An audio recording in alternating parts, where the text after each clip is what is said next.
This is a video on the introduction lab for general chemistry. The purpose of this lab is to just help you get familiar with the lab equipment and the lab procedures. If you are missing it, this is a good video to help you make it up. So to start with, you'll always see labs have a safety and hazards symbols and some words here. So silver nitrate, don't get it on your skin. Same thing with hydrochloric acid, 1 burns and 1 stains. Now to start this lab, you're going to use the balance to weigh out 3 grams of mixture A. So you don't know what's in mixture A yet. You'll eventually find out. When using the balances, you want to use a weigh paper if you're measuring out a powder, or put it directly in a beaker. I find that it's easiest to fold the paper in half diagonally like that, so when you eventually pour it, you get kind of a little spout. Not a big deal for this because you're putting in a beaker. Notice I zeroed out the balance there, and then I'm going to add the powder onto it from there so that the balance ignores the weight of the paper once you zero it out. Anyways, folding the paper, like I was saying, it's useful if you're pouring it into a test tube where it's got a skinny opening. Then you can see it funnels it in real nice. So we transferred it into a 250 milliliter beaker, and you're supposed to guess how many substances you think are in mixture A. Hint, it is a mixture, so it has to be more than 1. Here's a close-up picture. If you can see if there's different crystals, different textures, different colors, that's what you're looking for. Next thing you need to do is measure out 30 milliliters of distilled water. Distilled is purified water. That is not from the faucet. So you're going to use a graduated cylinder, and you are going to pour the distilled water. You'll see the distilled water comes in these wash bottles. So I poured it close to 30, and then I used the little nozzle to slowly get the volume up to the 30 mark. And when you read the graduated cylinder, you should read from the bottom of the meniscus. You see the liquid has a curve to it. That's called the meniscus. You should read at the bottommost point of that curve.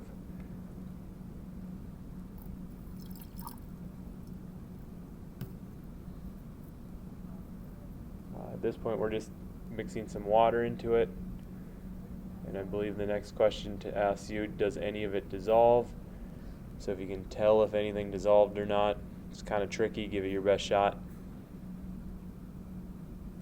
Camera isn't the easiest to see, so you can pause it, write down your answer. This is how you spell meniscus. I was talking about it a second ago, the curved part of the liquid. And when I ask how should you read it, you should read it from the bottommost point of the curve at eye level. That is a test question.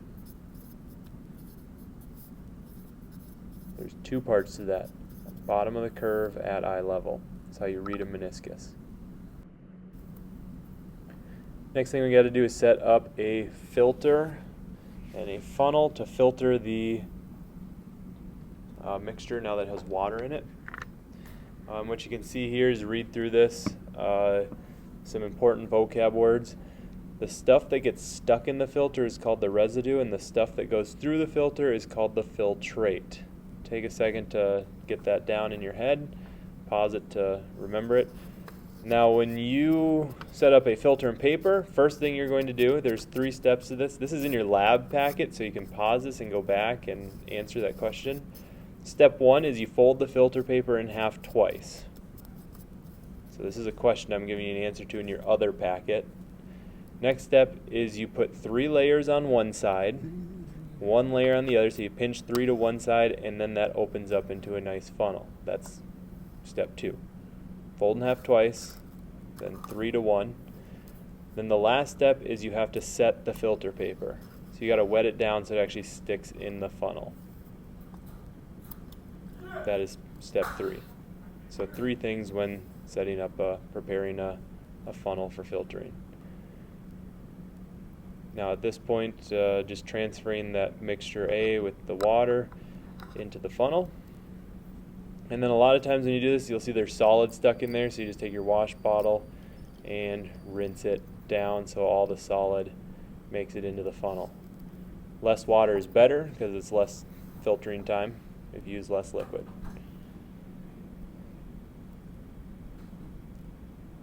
So what we're going to do is describe the filtrate and the residue. So you can see the filtrate is clear, colorless, and the residue is what gets stuck in the filter. I'll show that here.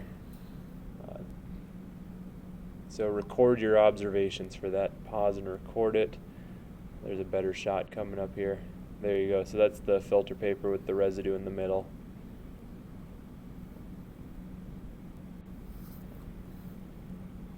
Next step is you are going to transfer some water to, or not water, some of the liquid to the evaporating dish, some of the filtrate, and you're going to evaporate it to see if there's anything dissolved in the filtrate. That's a good way to test to see if there's anything dissolved in there. If you evaporate the water away and there's crystals remaining, that means that you have something was dissolved in the water. And you're going to need to pause to write all the, a lot of these observations down, so please do that. So you'll eventually describe the crystals that remain. I think I meant to put that slide later. But before we do that, I got to show you how to set up a Bunsen burner. So you turn the gas on, so I just showed you, and then you spark it here till it lights. Now when this lights, you're going to see that the flame is really tall and wavy. That means that it's not getting enough oxygen. This is not a good flame. Tall, wavy flames are bad. So what you need to do is twist that nozzle. It opens up a vent on the bottom that lets oxygen in, or the air in, which allows the gas to mix with the air, and then you'll see that burns a lot hotter. That blue color is a much better color. And what you really should see is actually two cones. You'll see an inner cone and an outer cone. The tip of the inner blue cone is the hottest part of the flame. So that's what a good flame looks like, except it's blue, obviously not green. This is also a test question.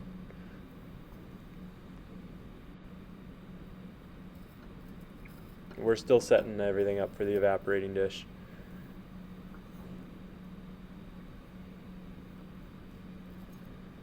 So there we go, that's the evaporating dish with our 15 drops in it.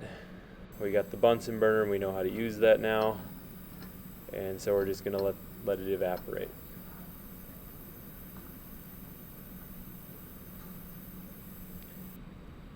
And then you're going to describe it. The crystals end up being a fine white powder.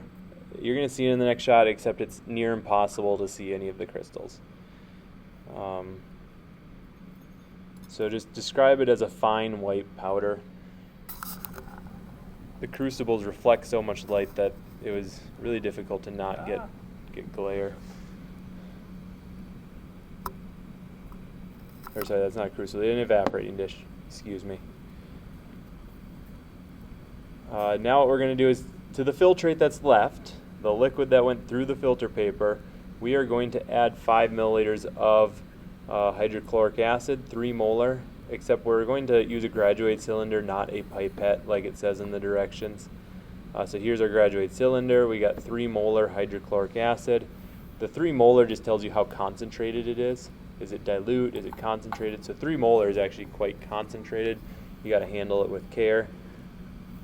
And then it says describe the reaction. So watch closely here.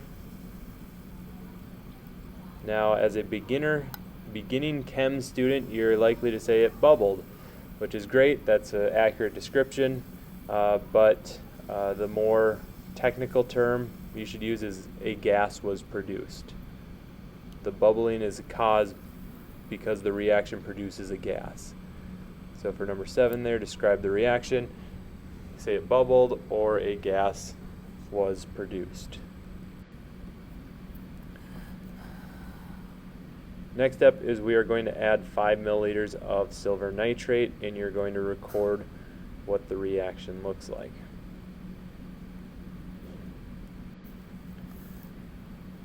So the silver nitrate comes in that dark bottle. I got 5 milliliters ready. And you're going to see that when I add it, it went from being clear, you could see through the liquid, to now you cannot. So the fact that it's cloudy and white is how you can describe it. Because you can no longer see through the liquid, that means there must be a solid powder suspended in there, and that means a precipitate formed. A precipitate is a solid that forms out of solution. And I'll spell it here on the next slide.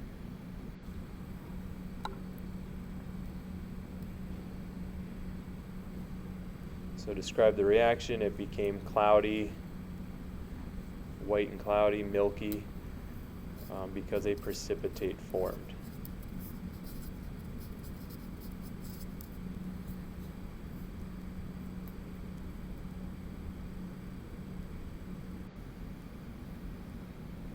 Next step is we are going to take this, because that precipitate is a solid, we can filter that now.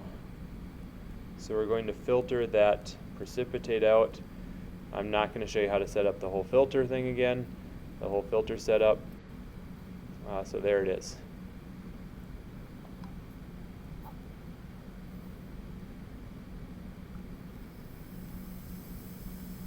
And then you're going to describe the residue. After I get done here, again, rinse it out.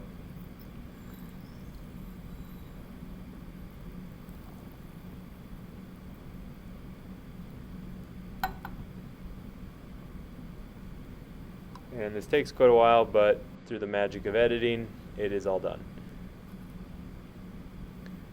So we got the filtrate down there. You can see it is still clear, colorless.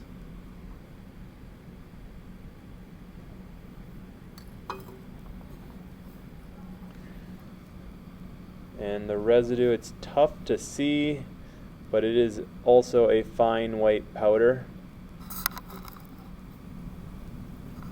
And there's a little liquid in the middle there. That's what's giving the glare.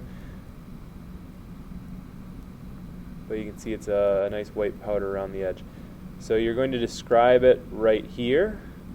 And this is day 1 of the lab. So if you're only missing the first day, you can pause and just join us for day 2. But if you are missing both days, or if you're missing day 2, this is what you should watch. So let's look at the filter, or the residue after it sits overnight, and you can see that it turns a very gray color. So it definitely changes color. So make sure you pause it, write down that description. It went from white to gray. Now, the second day, we are going to distill the liquid that is left using a setup that looks like this.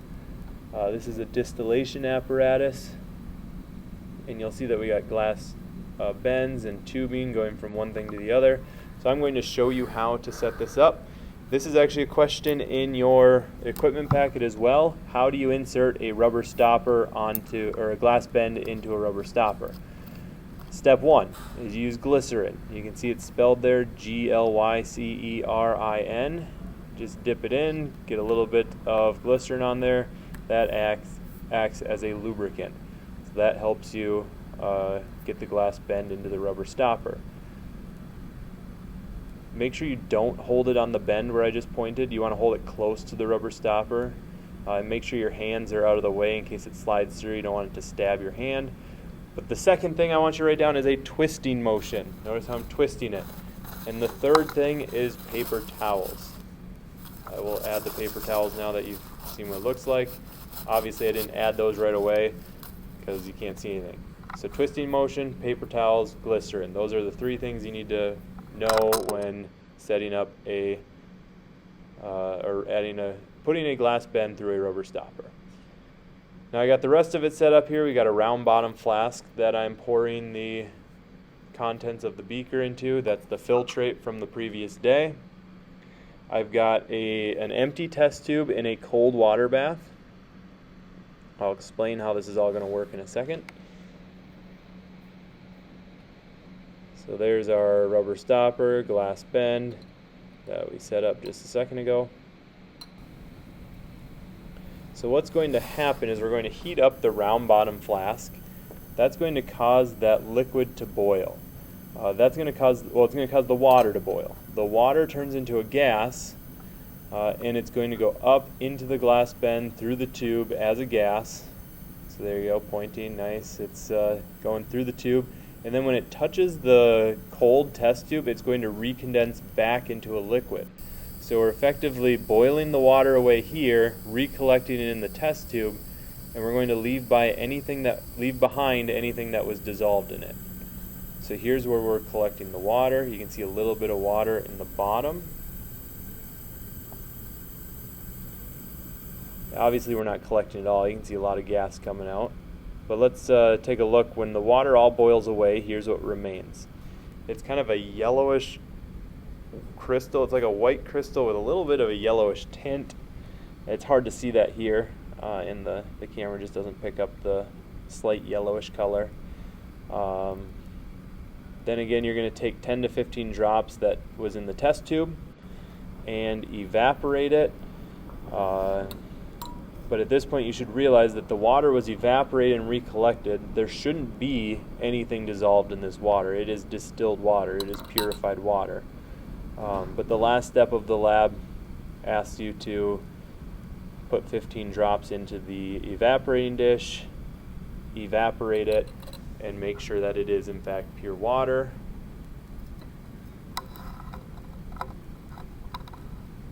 I will not show you all of it, so you get the idea.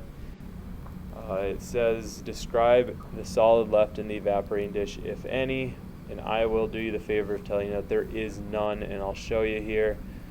So get all that down, answer the questions as much as you can. If you come back, you can ask for help. You can see that all the solid was left in the round bottom flask, so there shouldn't have been anything in the water that made it to the test tube. And that is it for this lab.